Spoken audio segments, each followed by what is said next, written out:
ఆమేన్. త్రిత్వ దేవుని యొక్క కృపయు కటాక్షమయు తన సమాధాన హస్తం కృతార్థులమై తన పాద సాన్నిధ్యమునకు చేరిన మనకు వాక్య సంబోధన భస్మ బుధవారం యొక్క సంపూర్ణ రక్షణ అనుభవమును తండ్రి సదా దయచేయును గాక. ఆమేన్. దేవుని యొక్క మహానుచితమైన కృపను బట్టి త్రిత్వ దేవుని యొక్క మత దర్శనములో 2025వ శతాబ్దములో ప్రవేశింపజేసి ఈ 20వ శతాబ్దపు 25వ పరిశుద్ధ శిలువ ధ్యాన అంతస్తునకు ప్రవేశపెట్టిన త్రిత్వ దేవునికి మహిమ కలుగును గాక. ఈ కార్యక్రమంలో ఏకీవించిన మీకు ఏ సంకల్పముతో ఒక అడుగు తీసుకుని 40 దినాలను జరిగించాలని తలంపుతో మీరు దేవుని యొద్దకు వచ్చారు, మీ తలంపుకు మించిన నెరవేర్పులు ప్రభు మీకు దయచేయునుగాక. ఈ సమయమున దేవుని వాక్యమును ఆలస్యము చేయక ధ్యానం చేసుకుందాము. ఈ కార్యక్రమమునకు దేవుడు వచ్చిన తలంపును బట్టి మాకు దర్శనం ద్వారా కనపరచబడిన మాట సిలువ ధ్యాన కిరణము. అందువలన ఎడిటింగ్ లో ఈ క్రమాన్ని అలవర్చడం జరిగింది.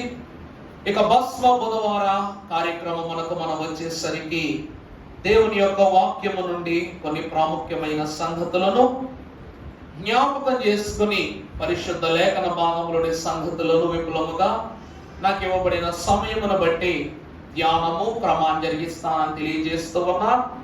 పరిశుద్ధ లేఖన భాగముల నుండి బాగా వాక్యం చదివారు మైక్ దగ్గర ఉంచుకో దయచేసి. పరిశుద్ధ గ్రంథములో నుండి దానియేలు గ్రంథము 9వ అధ్యాయము 3వ వచనమును చదువుకుందాము. అంతటా నేను గోనె బట్ట కట్టుకుని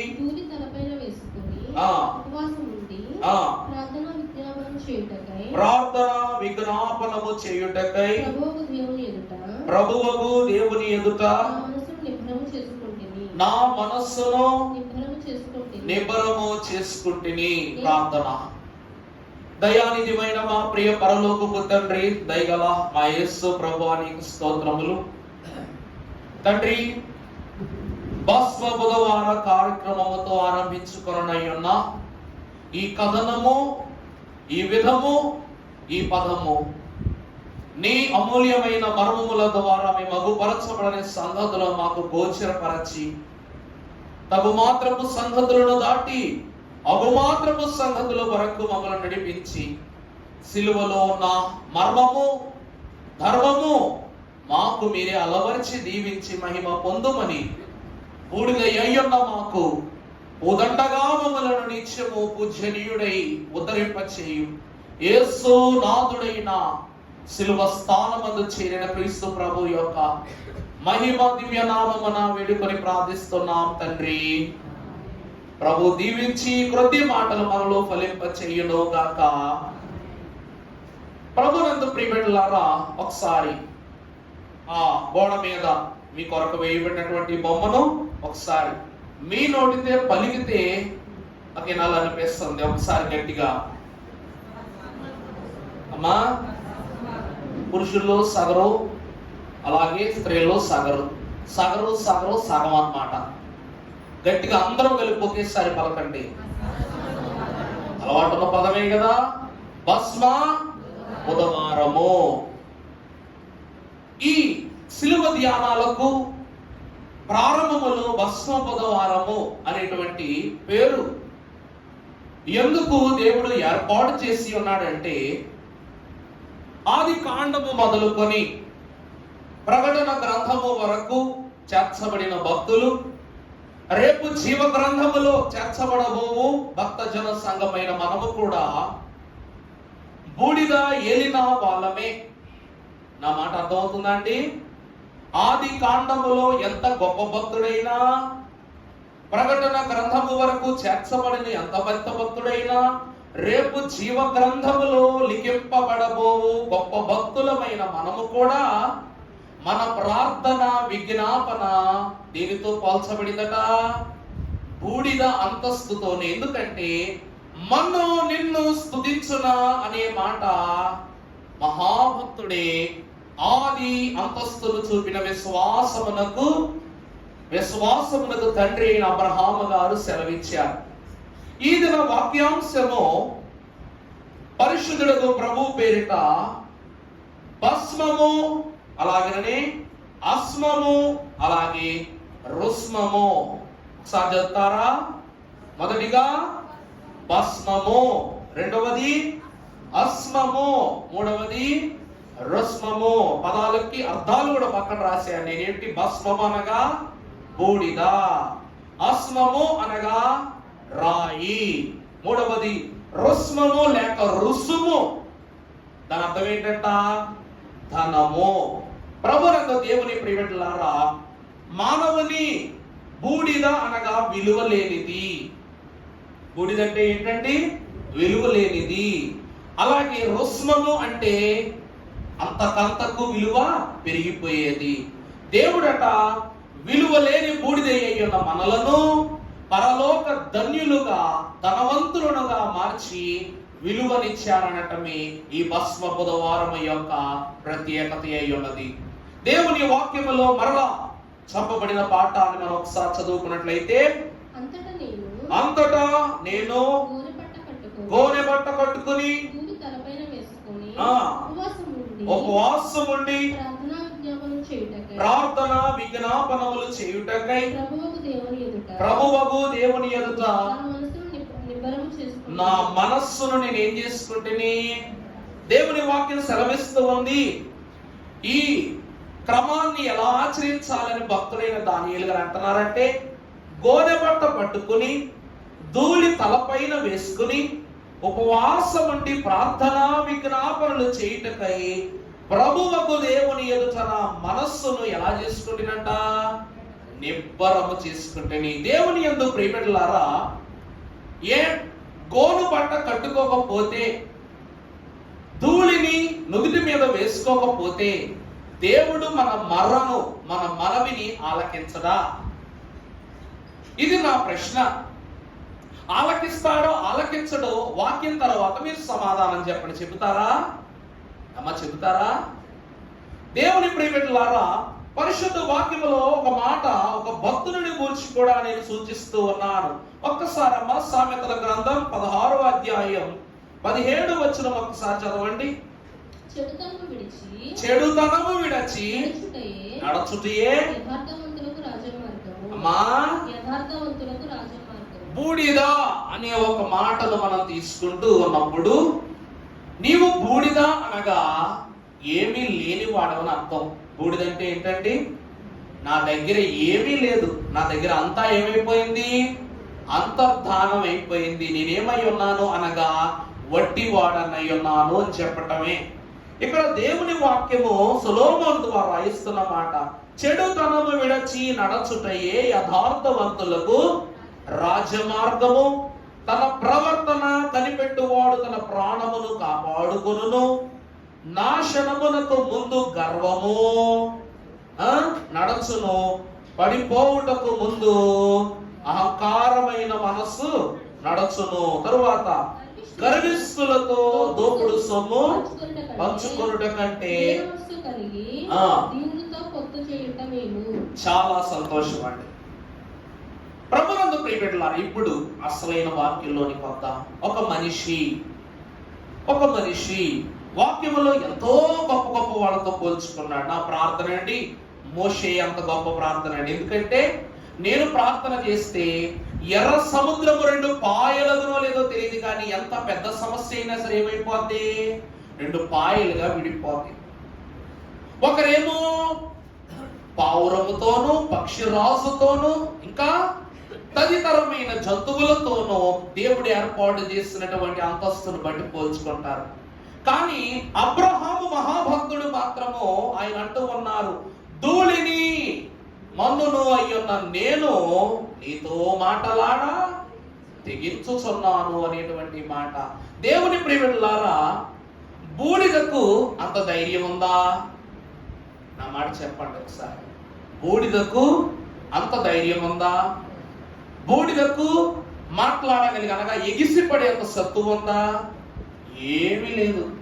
కానీ ఇతడు తనను తాను తగ్గించుకుంటూనే దేవుని ఎదుట తన అంతస్తును తెలియచేస్తూ ఉన్నాడు. మీకు అందరికీ ఒక కన్ఫ్యూజన్ పొరలో కనబడుతుంది, కానీ నేను యాజ్ ఇట్ ఈస్ గా మీకు అర్థమయ్యేలాగే చెప్తాను. ఉపోద్ఘాతం మీద ఉన్నాను, పావు గంటలో మొత్తం తెలియచేస్తాను, కంగారు పడిపోబాకండి. ఏమంటారు? ఇక్కడ మీకు 3 ఆలోచనలు. ఒకటి భస్మం, 2 అస్మం, 3వది చెప్పండి రుస్మం. మొదటిగా భస్మం అంటే బాగా తెలుసు అందరికి. 2వది అస్మము అంటే రాయి, ఇది కూడా బాగా తెలుసు. మరి ఎవరో తెలియదు కానీ పదం మాత్రం బాగా తెలుసు. ఆఖరిది రుస్మం. అబ్బో ఇది బాగా తెలుసు. ఇప్పుడు ఇక్కడ 3 సంఘ పెద్దలు కూర్చున్నారు ఎదురుగా. రాజుగారు పిలిచి, రాజుగారు ఆ పళ్ళు అందుకోండి అని చెప్పా. పళ్ళు అందుకోగానే రాజుగారు ఆయన పళ్ళు చేతితో పట్టుకుని జాగ్రత్తగా నిలబడ్డారు నా దగ్గర.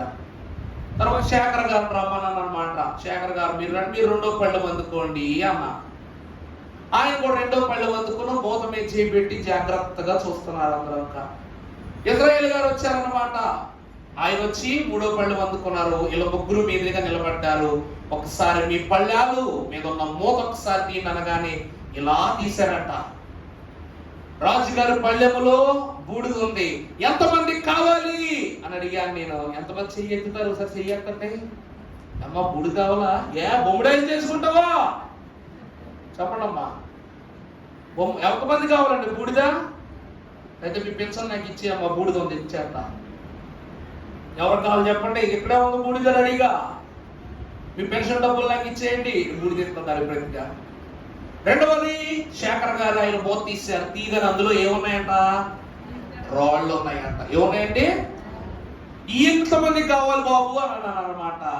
ఎంతమంది కావాలి చెయ్యొద్దు సార్ రాళ్ళు లేదా? ఇప్పుడు ఇజ్రాయేల్ గారు అనమాట. 3వ పళ్ళల్లో ఏముందా? పళ్ళు తీగానే ఏముందంట? రుస్మము అనగా డబ్బు. ఎంతమందికి కావాలంటే ఈ చెయ్యి ఈ కాలు కూడా ఎత్తేస్తారు ఒకేసారి.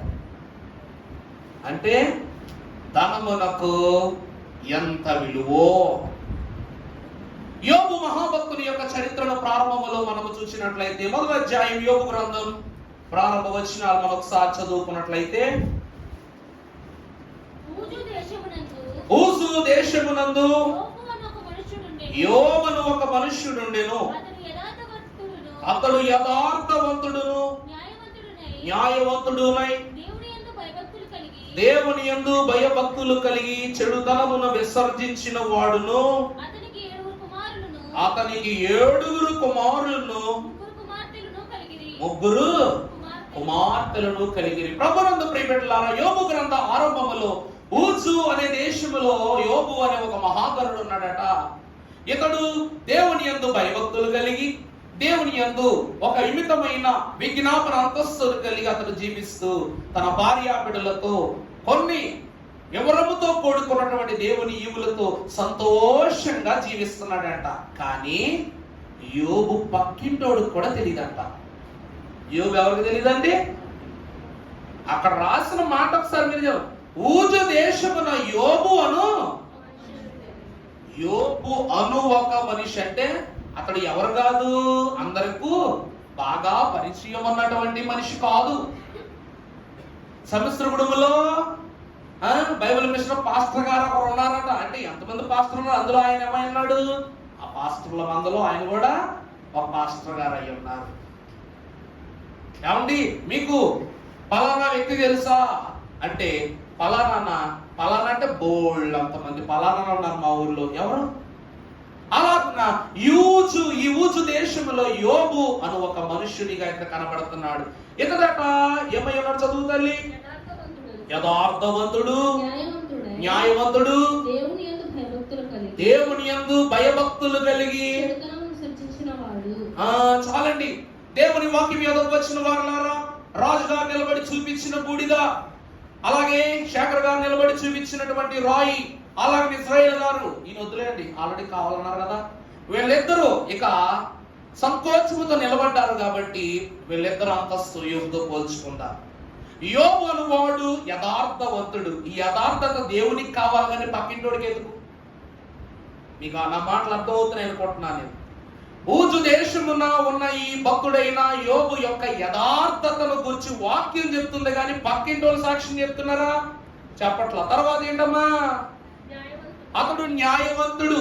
ఇతడు ఎంత న్యాయంగా ఉంటే ఎందుకు? ఏ మనిషికైనా ఏం కావాలి? ధనమే కావాలి. కాబట్టి రాయి అనగా ఈ న్యాయమూర్తి అనేటువంటి రాయి కూడా అక్కర్లేదు. ఎందుకంటే యెహోషువ మహాభక్తుడు పురజనులందరినీ ఒక రాయి వద్దకు తీసుకుని వచ్చి, మీరు ఎవరినైనా సేవించండి కానీ నేను నా ఇంటి వారును యెహోవానే సేవించదమని చెబుతూ దానికి ఈ రాయే సాక్ష్యం అంటాడు. అనగా ఈ సాక్ష్యం ఇచ్చే రాయి న్యాయము తీర్చున్న రాయి అయి ఉన్నదని. అందుకే న్యాయవర్తనుడు అనగా రాయితో పాల్చబడ్డా. ఇక తర్వాత ఏం చదవండి? దేవుని యందు భయభక్తులు కలిగి చెడుతనమును విసర్జించిన వాడు. ఇప్పుడు చదువు తల్లి తన కంటిన్యూషన్. ఏడుగురు కుమారులు కలిగిరి. చూడండి ఇప్పుడు లెక్క చెప్తున్నారు. 7,000 గొర్రెలు, 3,000 ఒంటెలు, అమ్మా 500 జతల ఎడ్లను, 505 ఆడుగాడిదలు కలిగి చాలండి. ఇప్పుడు ఈ యోబుకు ఎడ్లు, గాడిదలు, గొర్రెలు, యావత్ సంపద, వాళ్ళంత పనివారు ఉన్నారు. వీళ్ళందరూ ఎవరికి కావాలి? ఒకసారి చెయ్యొద్దండి. ఈ రోజుల్లో ఇవ్వబుద్దా? మీరు చాలా ధన్యులు. నాకు కావాలా? నాకు ఖచ్చితంగా కావాలా? ఎందుకంటే నా ప్యాంట్ నేను ఉతుక్కోలేను కాబట్టి, నా వంట నేను వండుకోలేను కాబట్టి. అర్థమవుతుందా అండి? అర్థమైందా? మీకు కూడా కావాలి. ఎందుకంటే బట్టలు ఉతికాక బకెట్ పైకి పట్టుకెళ్ళాలంటే ఎవరే నాన్న బకెట్ అంటే నేను రాను అన్నాడు అనుకోండి, పనుని పెట్టుకునే స్తోమత లేదు కాబట్టి కదా సులాకం చేస్తాను అంటావా లేదా? అవునా? ఆ కాలంలో యోబు కంట బహుమంది పనివారు, అంటే లెక్క పెట్టలేనంత మంది పనివాళ్ళు ఉన్నారంట. ఈ ప్రపంచమునకు ఏమి కావాలంటే న్యాయం అక్కర్లా, యథార్థత అక్కర్లా. ఏమి కావాలంట? అతనికి కలిగి ఉన్న సంపద, అతను స్వార్జించుకున్నటువంటి ఆదాయము, ధన నిధులే కావాలని వాక్యం చెప్తుంది. ఇలాంటి యోబు ఇవన్నీ ఉన్నప్పటికీ ఊజు దేశములో ఒక నరుడు, అందరిలోనూ ఒకడే. కానీ అదే యోబు 42వ వచనమునకు వచ్చేసరికి అతను ఏమవుతాడు? ఆఖరికి అతడు ఆ దేశం అంతగా మాత్రమే కాదు, యావత్ సృష్టంతయు అతను ఏమయ్యాడట? ప్రసిద్ధి చెందిన వాడయ్యాడు. అతనికి కలిగినటువంటి ప్రతి స్వాస్థ్యము ఏమైపోయిందట? 2 ఆశీర్వాదముతో నిండిపోయిందట. దేవుని ప్రియబిడ్డలారా, ఒక వచనాన్ని చూద్దాం. ఎందుకు ఈ క్రమము ఇతని అంతస్తులో జరిగిందనగా 42వ అధ్యాయం ప్రారంభమును చదువమ్మా. అప్పుడు యోబు యెహోవాతో ఇలాగు ప్రత్యుత్తరం ఇచ్చెను, నీవు సమస్త క్రియలను చేయగలవాడవు, నీవు ఉద్దేశించినది. చూసారా? యోబే స్వయంగా అంటున్నాడు. ప్రారంభం నుంచి ఒకే మాట నడుస్తుంది యోబు కథలో, యెహోవా ఇచ్చిన యెహోవాయే. కానీ జరుగుతున్న పరిణామాల బట్టి, ఒత్తిడి బట్టి, శోధనల బట్టి యోబు అనుకుంటున్నాడు, నా భార్య మాట నిజమేమో, స్నేహితుల మాట నిజమేమో, చుట్టుపక్కల ఉన్న వాళ్ళు అంటున్న మాట నిజమేనేమో, దేవుడు నన్ను వదిలేసాడేమో, పట్టింపు చేసుకోవట్లేదేమో, అందుకే నన్ను శోధనకు అప్పగించాడేమో అని అనుకుంటూ చివరకు వచ్చాడంట. ఎప్పుడైతే దేవుని యొక్క తలాంతో అతని విషయంలో తప్పు, దేవుడు ఉన్నాడు అనే స్థిరని మొదటి నమ్మకం నిజమని కలిగింది. అతడు ఏమంటున్నాడంట? యోబు యెహోవాతో ఇలాగ ప్రతిక్రమించెను, నీవు సమస్త క్రియలను చేయగలవనియో, నీవు ఉద్దేశించినవనియో ఏదియో నిష్ఫలము కానేవదనియో నేను ఇప్పుడు అర్థమైంది. మొదటిలో దేవుని ఇచ్చినటువంటి ఈవులతో తన కుమారుల నిమిత్తము, తన కుటుంబము నిమిత్తము, దేవుడిచ్చిన వాటి నిమిత్తము దహన బలులు అర్పించినటువంటి యోబు ఆఖరి అధ్యాయమునకు వచ్చేసరికి తానే బలియాగముగా మార్చబడ్డాడు. అర్థమవుతుందన్నమాట. యోబు ఎప్పుడో పిల్లలు విషయములో జరగబోయే కీడును గురించి ఈ రోజే బలి అర్పణ చేసేవాడంట. బిడ్డల గురించి, భార్య గురించి, రాబోయేటువంటి వంశావళుల గురించి అన్ని అర్పణలు ఇచ్చిన యోబు తన తలంపులను గూర్చి అర్పణలు ఇచ్చుకొనుట మానుటను బట్టి ఆఖరి క్షణమున దేవుడు తనని ఎలా మార్చుకున్నాడంట? బలి అర్పణగా చేసుకున్నాడంట. అనగా తన శరీరము మీద ఉన్న ప్రతి చిన్ని శోధకమైన క్రియ, తనను శోధింపట్టు అనే ప్రతి క్రియను అన్నిటినీ ప్రభు ఏం చేశారంట? శుద్ధి చేస్తూ, శ్రమల వలన శుద్ధి చేస్తూ అప్పుడు యోబుకు తలపుకిచ్చారంట. దేవుడు ఏది ఉద్దేశించినా సరే అది తప్పక నెరవేరుద్ది. నా మాట అర్థమవుతుందా అండి? ఈరోజు ఓ మాట చెప్తా. ఓ మహాతల్లి ఉందంట. ఆ మహాతల్లికి దేవుడు అంటే చాలా ఇష్టం.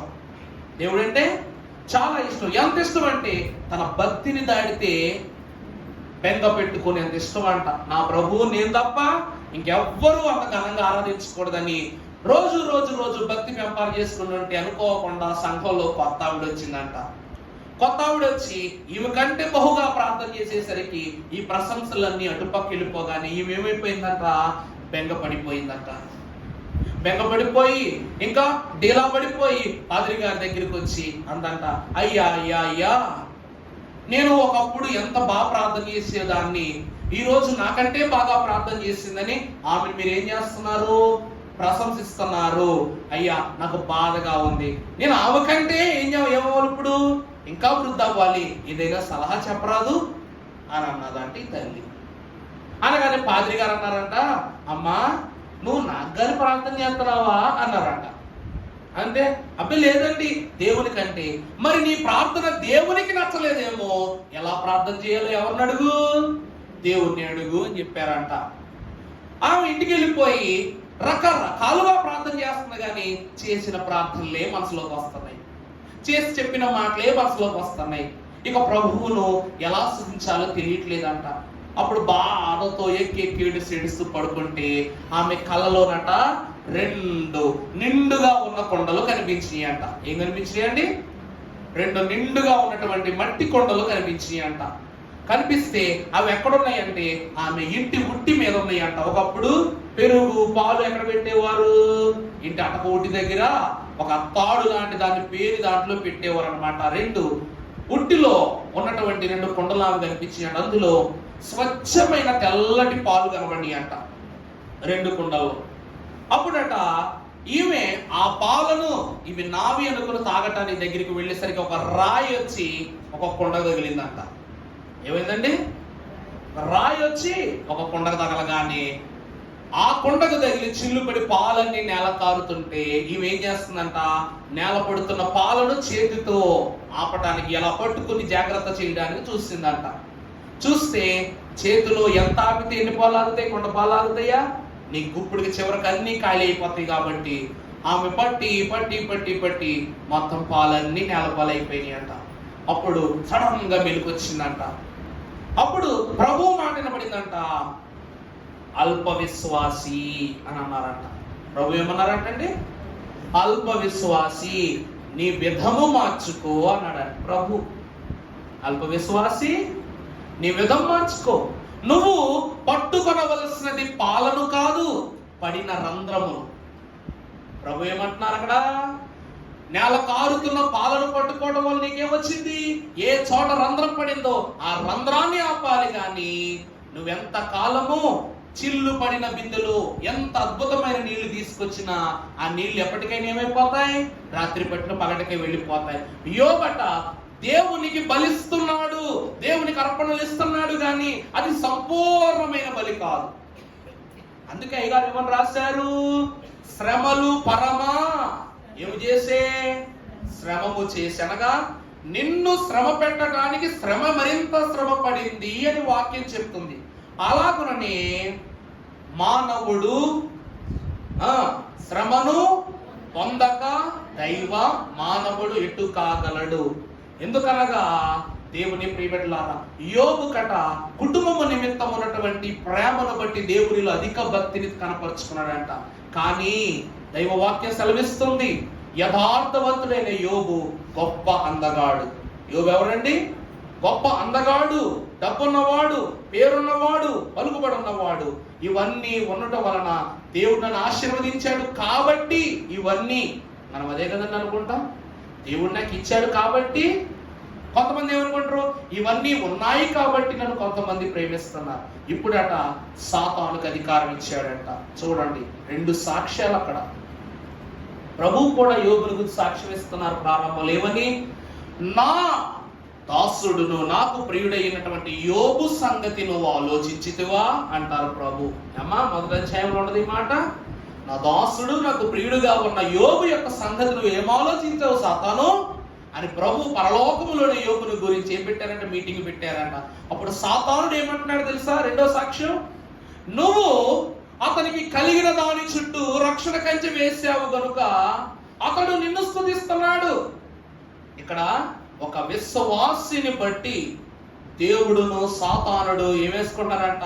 పందెం వేసుకుంటున్నారట. నా బిడ్డల యొక్క విశ్వాసం గొప్పదా, లేకపోతే నువ్వు నమ్మిన సిద్ధాంతం గొప్పదా అని సాతానుడు ప్రభువు పందెం వేసుకున్నారని. ప్రభు నందు దేవుని ప్రియబిడ్డలారా, ఇప్పుడు యోబు బూడిదలో ఉన్న యోబు మధ్యలోనికి వచ్చేసరికి ఎలా మారిపోతారో తెలుసా? ఏమైనా ఇంత శరీరాన్ని నువ్వు కృషింపజేసావే, ఇంకా నీకు నా మీదేం లేదు, ఇంకా నన్ను నలగొట్టాలనే ఉందా, ఇంకా ఏం మిగిలిందని నా శరీరాన్ని నువ్వు శోధన పెడతావు అంట. రాయి మనస్సు వేసుకుని ఎప్పుడైతే ఈ మనస్సును కూడా ప్రభు కలిగించారో, దేనితోట? కన్నీళ్లతో కఠిన మనసు కరిగించుకుందామో. చాలండి. కన్నీళ్లతో ప్రభు ఏం చేశారంట? రాయి వంటి కఠిన మనస్సును కరిగించారంట శ్రమల ద్వారా. అప్పుడు అక్కడ ఎలా మారిపోయాడంట? చివరికి పరలోక ధనవంతుడిగా మారిపోయాడు.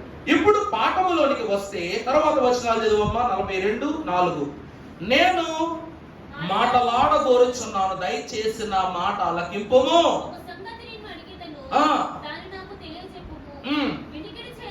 వినికిడి చేత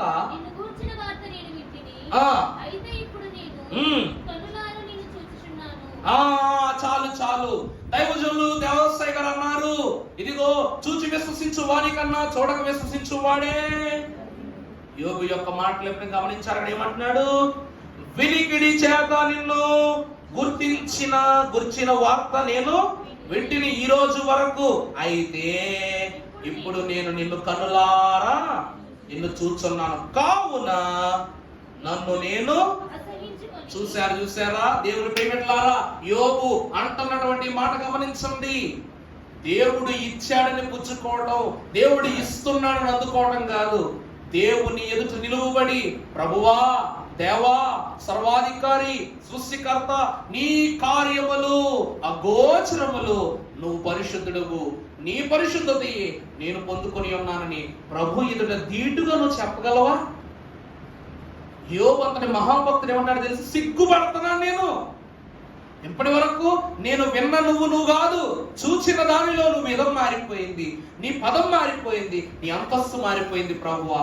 ఇప్పుడు నాకు నువ్వు పెట్టిన శ్రమ ఏ మాత్రం కట్టి కనబట్లా, నేను ఇంకా శ్రమ పడాలి. ఎందుకంటే యోబు శ్రమల అంతస్తే విశ్వాసి శ్రమల అంతస్తు.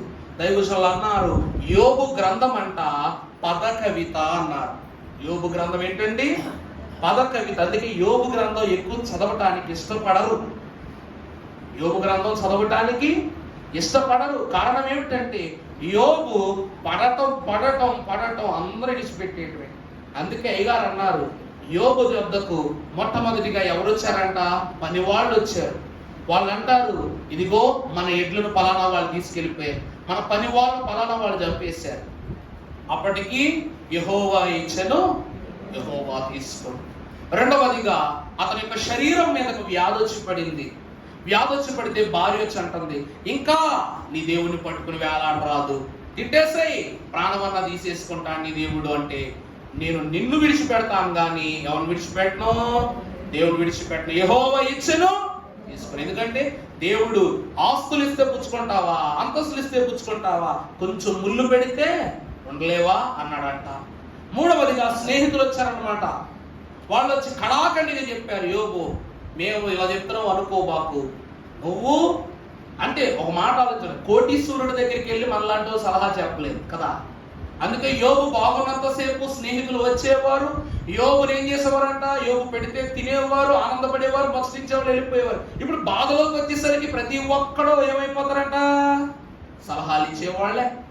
ఇప్పుడు యోబు దగ్గరికి వచ్చి సలహాలు ఇస్తున్నారు. ఇప్పుడైనా సరే ప్రభువుని విడిచిపెట్టేవయ్యా యోబు అంటే, నా ప్రభు నాకు ఆశీర్వాదము ఆరోగ్యం ఇచ్చినప్పుడు నేను భోజనం పెడితే తిన్నారు, నా భోగాన్ని చూసి ప్రశంసించారు. అదే భోగము లేనప్పుడు నా ప్రభు మీకేమైపోయాడు, కాని వాడైపోయాడా, పండు బయటకు పండు అన్నాడు అనమాట. చివరికి సాతాను తన ప్రయత్నాలన్నీ విరమించుకున్నాడు. ప్రభు దగ్గరికి వెళ్ళి అంటున్నాడంట, ప్రభువా యోబు దగ్గర నుండి ఆస్తి తీసేశా, పిల్లల్ని తీసేశా, భార్యను తీసేశా, స్నేహితులను తీసేశా, అన్నీ తీసేశా, నిన్ను మాత్రం తీయలేకపోయాను. అందుకే దైవజనులు రాశారు, పేద క్రైస్తవుడా సేద తీర్చుకో, నీదే కదయా ముక్తి. పేద క్రైస్తవుడా సేద తీర్చుకో, నీదే కదయా ముక్తి. బాధలు పొందిన భేదము పొందకో, బాధలు పొందిన భేదము పొందకో, వాదములాడకో మరలా,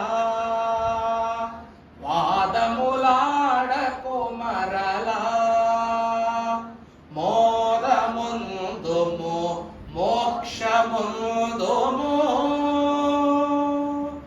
మానవుడు శ్రమను పొందక దైవ మానవుడెటు కాగలడు. యోబు బాధలు పొందుకున్నాడు కానీ దేవునితో భేదం పెట్టుకున్నాడా అండి? చిన్న దెబ్బ తగిలితే, దేవా నాకెందుకు తగిలించావు? చిన్న జ్వరం వచ్చిందనుకో, ప్రభువా నేనే గుర్తొచ్చానా నీకు? ప్రతి విషయంలో ప్రభువుతో వాదమే, ప్రభువుతో భేదమే. యోబు అట్లా ఆలోచించలేదంట. దేవుని ప్రియబిడ్డలారా, బూడిద శ్రమలకు గుర్తు. బూడిద దేనికి గుర్తు అండి? శ్రమలకు గుర్తు. వచ్చిన చూద్దాం పరిశుద్ధ గ్రంథములో నుండి, పరమగీత గ్రంథము 1వ అధ్యాయం 6వ వచనం చదవమ్మా. నల్లని దానని నన్ను చిన్న చూపులు చూడకుడి, నేను ఎండ తగిలిన దానను.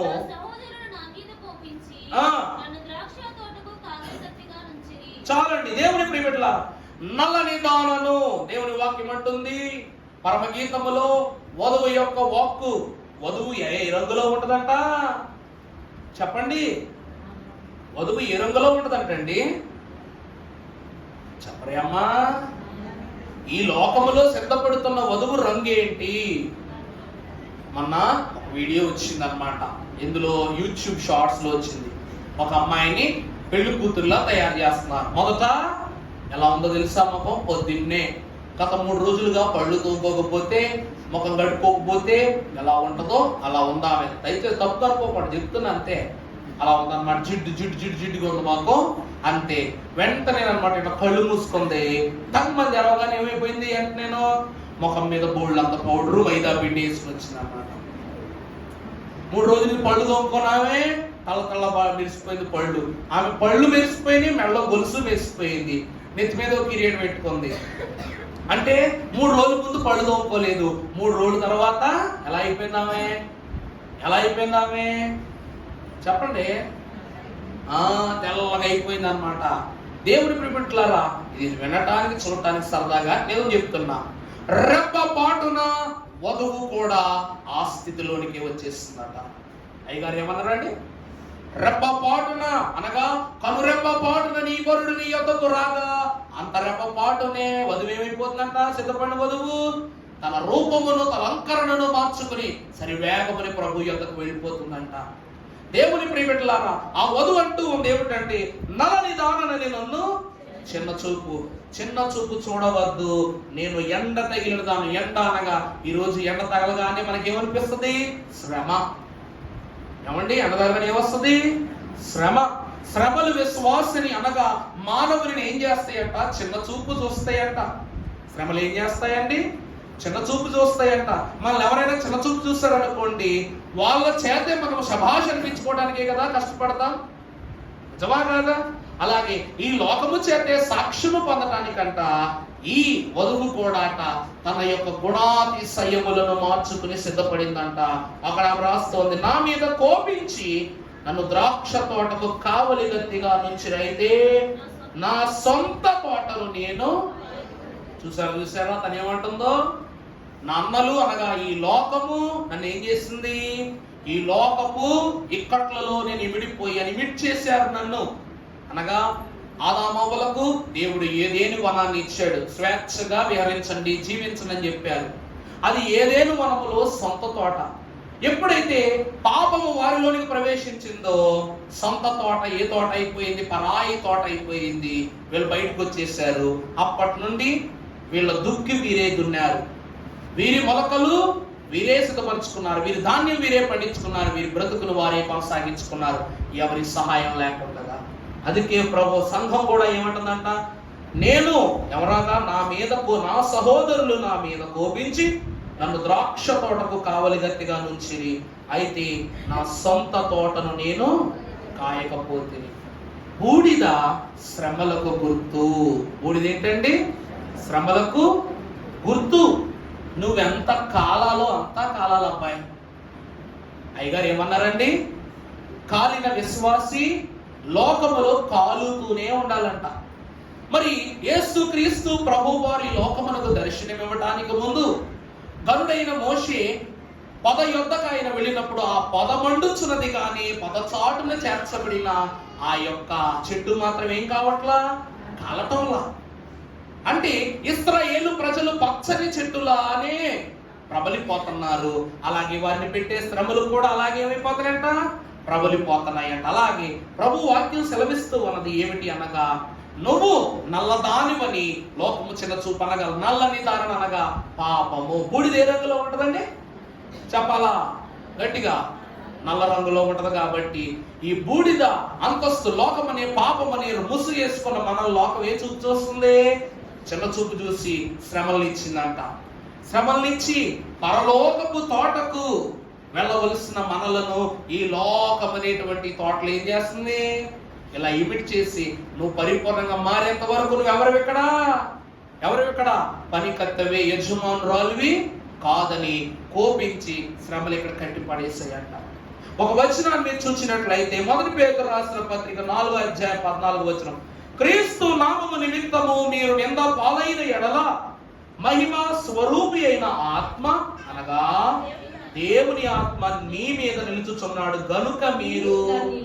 చూసారా, మనమట వాక్యం సెలవిస్తున్న మాట, నిన్న అన్నప్పుడు 2 భాగాలు ఆలోచించాలి, 2 విషయాలు ఆలోచించాలి. వీళ్ళు నన్ను తిడుతున్నారా లేక నా ఆత్మను తిడుతున్నారా, నా ఆత్మీయ స్థితిని తిడుతున్నారా? ఈరోజు మనం అనొచ్చు, అమ్మ లక్ష్మి మీ ఇంటి మీద గొడవకు వచ్చాడు అమ్మ అనగానే రేషన్ తీసుకుంటున్నప్పుడు 10 లక్ష్మిలు ఉంటారు. అక్కడ రేషన్ తీసుకుంటే ఎంతమంది లక్ష్మిలు ఉంటారు? 10 మంది లక్ష్మిలు ఉంటారు. ఏ లక్ష్మిగో తెలియదు. కానీ నీ ఇంటి మీదకు గొడవకు వచ్చారన్నారు కాబట్టి గతములో ఎవరితోనైతే నువ్వు కయ్యం వేసుకున్నావో ముందు వాళ్ళే ఏమైపోతారంట, ఎలర్ట్ అయిపోతారంట. అంటే నా మీదకి వచ్చారని. ఇక్కడ వాక్యం ఏం సెలవిస్తుందంటే, ఆత్మ విషయమై ఈరోజు లోకము పెట్టుచున్న శ్రమ శరీరమునక ఆత్మక. బాగా గమనించాలి నేను అంటున్న మాట. ఏమండి? ఆత్మక శరీరమునక శ్రమ. ఏమండి? ఆత్మకేనా? ఇప్పుడు మనము దేని విషయంలో నిందపాలై ఉన్నా చెప్పండి అమ్మా. సమయం అయిపోతుంది, నా చంపేస్తారు మీరు. సరే ఓ మాట చెప్తా.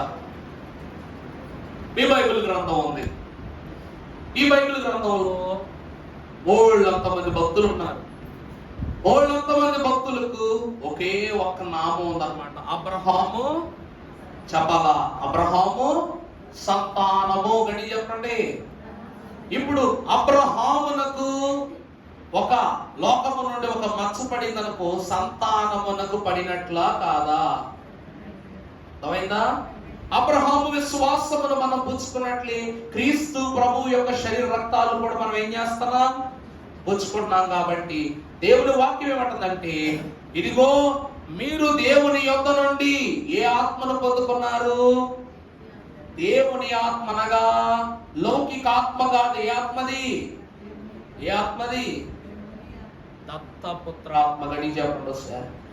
దత్త పుత్రాత్మ. కాబట్టి ఈ దత్తపుత్రాత్మ ఉన్నటువంటి నీ ఆత్మీయ అంతస్తును శరీరం ఏం చేస్తుందంట? కాపలా కాస్తుందంట. శరీరం ఏం చేస్తుందండి? కాపలా కాస్తుంది. యోబు కంట ఈ శరీరము ఏమై ఉన్నదంట? తన ఆత్మ లోపలికి ఏ పాపపు క్రియలు, ఏ యోచనలు వెళ్ళకుండా యోబు ఆత్మను జాగ్రత్తగా పదిలిపరచుకున్నాడంట. అందుకే శ్రమలే పరమ శ్రమము చేసే. అర్థమైందా అండి?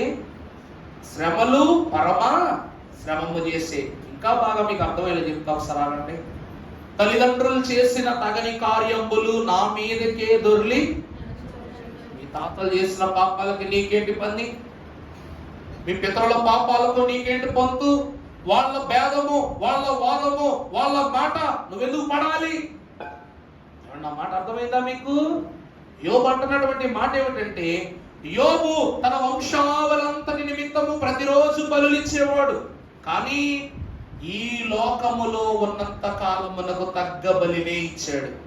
కానీ పరలోకమునకు శ్రేష్ఠులుగా చేసే బలి అర్పణ ఎప్పుడు జరిగిందనగా యోబు సజీవ యాగముగా కాలిపోయినప్పుడే. ఈరోజు ప్రతి వాళ్ళు ఏం చేస్తారు? పలానా దానికి అనగానే పలానా గేదెనో, ఆవునో, లేక మేకనో, ఇంకదేనో బలిస్తారని ఇచ్చేసి తాత్కాలికమైనటువంటి ఉపశమనం తీసుకుంటారు. యోబు కూడా పిల్లల పాపాలను గురించి, తెలియక నేను తప్పిదాల గురించి రోజు బలిస్తుండేవాడు. కానీ పరలోకము చేర్చబడవు సంఘమునకు కావలసినది ఏ బలి? సజీవ యాగం. ఏం కావాలి? సజీవ యాగం. గుప్పుడు బూడి తీసుకోండి అమ్మా, గుప్పుడు బూడి తీసుకోండి. వెళ్ళండి, బయటికి వెళ్ళండి. మీరు బయటికి వెళ్ళి ఇది ఎంత కోరుకుంటావు అని అడిగి చెప్పండి నాకు ఒకసారి. ఎవరైనా కోరుకుంటారేమో? ఇక్కడ ఉంది గుప్పుడు బూడి తెస్తా మీకు. ఒకసారి గుప్పుడు బూడి తీసుకుని ఎవరి దగ్గరికైనా వెళ్ళి ఎంత కోరుకుంటావు అబ్బాయి అని ఎవరినైనా అడగండి. ఎవరైనా కొనుక్కునే వాళ్ళు ఉన్నారేమో. ఈరోజు చెత్త కూడా కొనుక్కుంటారు, తెలుసా మీకు? ఎప్పుడైనా విన్నారా మీరు చెత్త కొనుక్కుంటారని? చెత్త నుండి కరెంటు ఉత్పత్తి అవుతుందంట. చెత్త నుండి ప్లాస్టిసైడ్ తయారు చేస్తారంట. చెత్త నుండి పవర్ సిస్టమ్స్ తయారు చేస్తారంట.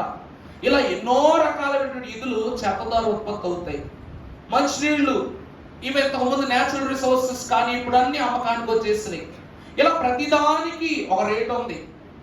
మన ప్రభువు కూడా నీ కన్నీళ్లను బుడ్డిలో దాస్తానని చెప్పారు, గుర్తుందా వాక్యములో? ప్రభువు నీ కన్నీళ్లను కొనుక్కుంటారు. కానీ ఈ బూడిద ఎవరు కొనుక్కుంటారు? అదిగో గుప్పుడు బూడిద రెడీగా ఉందక్కడ ఆయన చేతిలో. ఈ గుప్పుడు బూడిదని నీ చేతిలో పెట్టి అమ్ముకురాపో అని అన్నామంటే ఎవరు కొనుక్కొస్తారు? యోబు రోజు పిల్లల కోసము ఎన్నో దహన బలులు అర్పించేవాడు. కానీ పరలోకము నిమిత్తము ఒక్క బలి అర్పణ కూడా అతను అర్పించలేదట. అర్థమవుతుందా అండి? అవునయ్య గారు దశంభాగం ఇదిగోండి. అనారోగ్యంగా ఉంది, అంతా స్వస్థపరచబడింది, సాక్ష్యము కానుక అని ఇచ్చేస్తాం.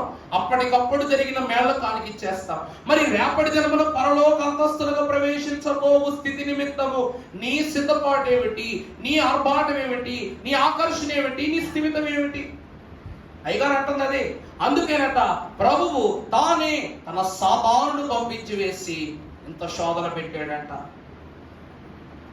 ఇక్కడ బూడితో ఏ చేపలు చేస్తారంటే, ఏ చేపలేదు, ఏ చాలా సంతోషం బాబు. బూడిద ఎందుకు రాస్తారు మీరు? బూడిద ఎందుకు రాస్తారు? జారిపోకుండా, అంతే కదా? అలాగే దేవుడు విశ్వాసుల బూడిదగా ఎందుకు మార్చాడంటే, ఈ లోకపు స్థితిలో దేవుడు ఎలా పట్టుకున్నా సరే మనిషి ఏమైపోతున్నాడంట? జారిపోతున్నాడు. కాబట్టి నిన్ను ఏమీ లేనోడి చేసేసాడు దేవుడు. అర్థమైందన్నమాట? అర్థమైందా?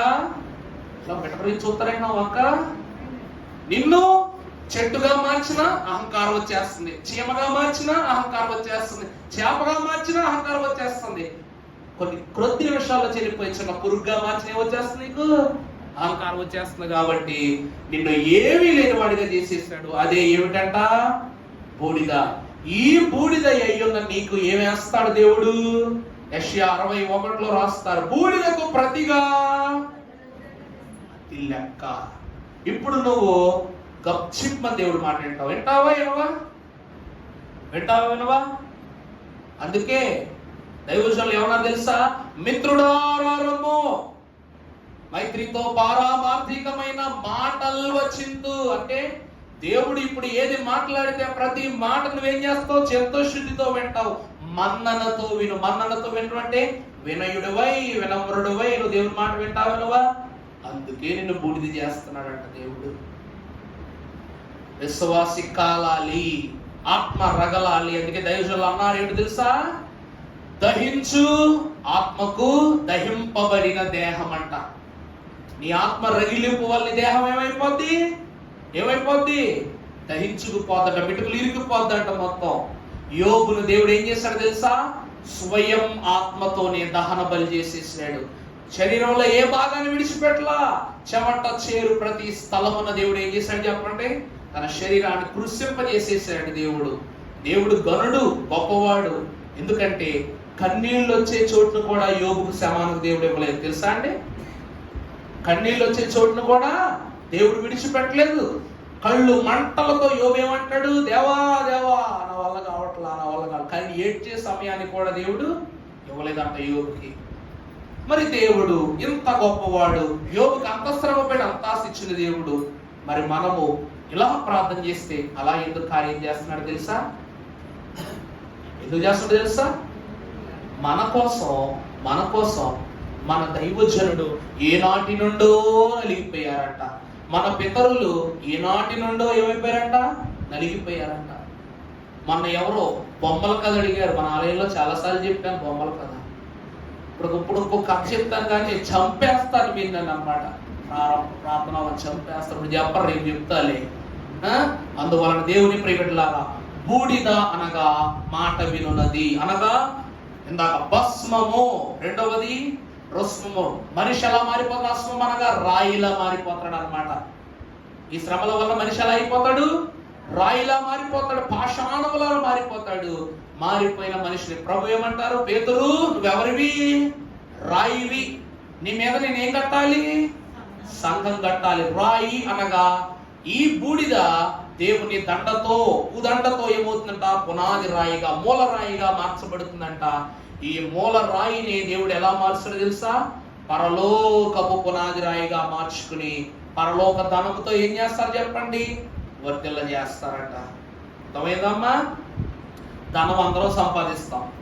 జక్కయ్యకు పరలోక ధనవంతుడు అనే పేరు ఎప్పుడు వచ్చింది? ఈ లోక ధనాన్ని విడిచిపెట్టిన తర్వాతే వచ్చింది. జక్కయ్య ఎంత హింస పెట్టిన వాడుగా కనబడుతున్నాడు. తన లోక ధనాన్ని విడిచిపెట్టిన తరువాత అంతే గరుడుగా కనబడుతున్నాడు. అంటే ఆయనను చూసిన అంత ఏమైపోతుంది? సరైపోతుంది. కనుక ప్రియబిడ్డలారా, దేవుని జనమైన మనము యోబు యొక్క శ్రమల ద్వారా మనం తెలుసుకోవలసింది, ఇప్పటి వరకు మనం అనుకున్నదే కరెక్ట్ అనుకునే మనకు దేవుడు విధించే శిక్ష బూడిదగా మార్చటమే. అర్థమైందా అండి? అంటే నేను అల్లుకుడను, అయోగ్యుడను, నా చేతిలో ఏమీ లేదు అని ప్రభు ఎదుట నువ్వు ఎప్పుడైతే ప్రభువుని అప్పగించుకుంటావో అప్పుడు తన కడుపైనటువంటి వ్యక్తిగా నేను ప్రభు మార్చుకుంటాడు. ఇక మీరే అంటున్నారు, ఎంత గొప్ప చేప అయినా సరే బూడిద చేతిలో పడితే ఏమవుద్ది? మాట వినుద్ది, చెయ్యి జారదు. అలాగే ప్రభు కూడా నేనేం చేస్తాడంట? నిన్ను తన చేత బూడిదగా మార్చుకొని నీకు కావలసిన ప్రతి వస్తువును అలా పట్టుకుని నీకు ఇచ్చేస్తాడంట దేవుడు. అర్థమవుతుందా అండి? నీ దేవుడు తన హస్తమునకు నిన్ను జాగ్రత్తగా అంటించుకుని ఏం చేస్తాడంట? నీకు కావలసిన ప్రతి ఈవులను కూడా ప్రభు ఏం చేస్తారు? అలా పట్టుకుని నీ కొరకు అమర్చి వేసేస్తారట. అందుకే దేవుని ప్రియబిడ్డలారా, యోబుకు అప్పటి వరకు దేవుడిచ్చినది తాత్కాలికమైనది. ఇక ముంబడి తన శ్రమ కాలము తరువాత దేవుడిచ్చినది శాశ్వత కాలనిది. అప్పటి వరకు ఊజు దేశములో యోబు అను ఒకడుండెను. తర్వాత ఊజు దేశములో యోబు అంతటి వాడు ఒక్కడే ఉండెను. అర్థమైందండి? అర్థమైందా? అప్పటి వరకు ఒకడుండెను, ఇప్పుడు ఊజు దేశములో అంత గొప్పవాడు యోబు తప్ప మరొకడు లేడు. ఒక్కడుండటానికి ఒక్కడే ఉండటానికి చాలా తేడా ఉంది. అందుకే అయ్యగారు పాటలు ఏమని రాశారు? ఒక్కండే దేవుండు ఒంటరిగానే ఉండే అనాదిని. అంటే ఆయన ఒక్కరే, ఇక వేరొక వానికి ఏం లేదు, చోటు లేదు. యోబు కూడా ఊజు దేశంలో అంత ప్రసిద్ధుడైపోయాడు. బూడిదగా మార్చబడ్డావా, దేవుడు వాడుకుంటాడు. లేదు నేను అలా ఉంటాను ఇలా ఉంటానంటావా, దేవుడు కాదు లోకములు అందరూ వాడుకుంటారు. కనుక ప్రియులారా, ప్రభువే బూడిదకు ప్రతిగా పుదండగా మనల్ని మార్చివేసి పరలోక అలంకరణతో మనందరినీ శుద్ధి చేసి దీవించునుగాక. ఆమేన్. ధ్యానం జరిగించుకుందాము. మోకరించగలిగిన వారు మోకరించండి.